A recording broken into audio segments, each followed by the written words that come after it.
SSC 2026 বিশাল দুঃসংবাদ, খুবই দুঃখভাক্রান্ত মন নিয়ে তোমাদের মাঝে হাজির হয়েছি। তোমরা যদি পরীক্ষার কেন্দ্রের মধ্যে এদিক সেদিক থাকাও তাহলে তোমাদেরকে সাথে সাথে বহিষ্কার করে দেওয়া হবে। তোমাদের জন্য এসেছে 20টি নির্দেশনা, তার মধ্যে 5টি নির্দেশনা এমন, যদি তুমি একটু ভুল করো তোমাকে সাথে সাথে বহিষ্কার করে দেওয়া হবে। একজন শিক্ষার্থীকে রোবট এদিক সেদিক ঘুরতে পারবে না। তোমাদের জন্য প্রায় 35 পাতার নির্দেশনা জারি করেছে। তার মধ্যে 20টি অপরাধ করলে তোমাদেরকে শাস্তি দেবে, 5টি অপরাধ করলে তোমাদেরকে সাথে সাথে বহিষ্কার করে দেওয়া হবে। সেগুলো তোমাদের জন্য জানা খুবই জরুরি, সেজন্য তোমাদেরকে সে সম্পর্কে কিছু ধারণা দিতেছি যাতে তোমরা সেগুলো থেকে বেঁচে থাকতে পারো। আমি তোমাদের নিয়ে ভাবতেছিলাম, প্রথমে আমার মাথায় আসলো হচ্ছে শিক্ষামন্ত্রীকে তোমরা এত এত উপকণ্ঠে আন্দোলন করতেছ, শিক্ষামন্ত্রী খেপে গেছে, সেজন্য এত এত হঠাৎ করে এত বড় বড় কড়া কড়া নির্দেশনা দিতেছে তোমাদের জন্য। দ্বিতীয়ত যেটা আসলো আমার মাথায় সেটা হচ্ছে উনি আগে থেকে প্রস্তুতি নিতেছিল পরীক্ষা কেন্দ্রের মধ্যে সিসি ক্যামেরা এত হেলিকপ্টার এসেই তোমাদেরকে শেষ মুহূর্তে এসে হচ্ছে এই নির্দেশনাগুলো দেওয়ার জন্য, যাতে তোমরা ভুল ব্যাখ্যা দিতে না পারো, তুমি এটা করো না সেটা বলতে না পারো। যেটা আমরা জানতে পারলাম, তৃতীয়ত আমরা যেটা জানতে পারলাম, তোমরা ইতিমধ্যে অনেকে দেখে থাকবে, সোশ্যাল মিডিয়াতে একটা ভিডিও ভাইরাল হয়েছে।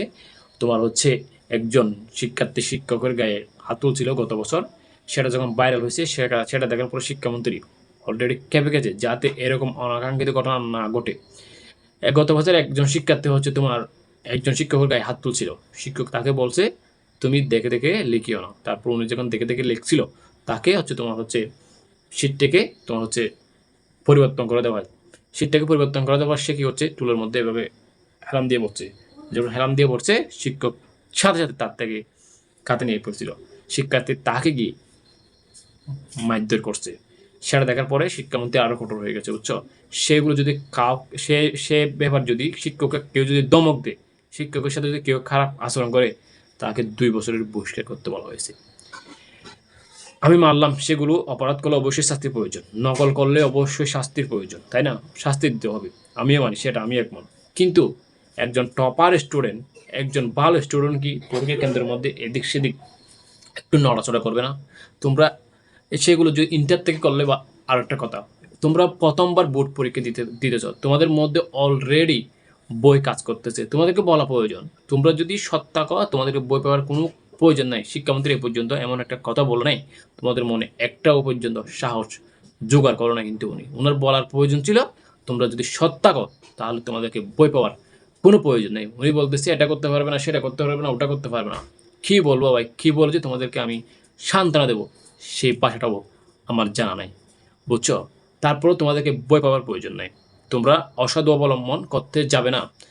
তুমি এখন একজন শিক্ষার্থী একবার পেলে গেলে আরেকবার দিতে পারবে পরীক্ষায়, অর্থাৎ তুমি 2বার পরীক্ষা দিতে পারবে, তৃতীয়বার পরীক্ষা দেবে না, সে সুযোগটাও নিয়ে ফেলছে, অলরেডি তুলে ফেলছে শিক্ষামন্ত্রী, বুঝছো।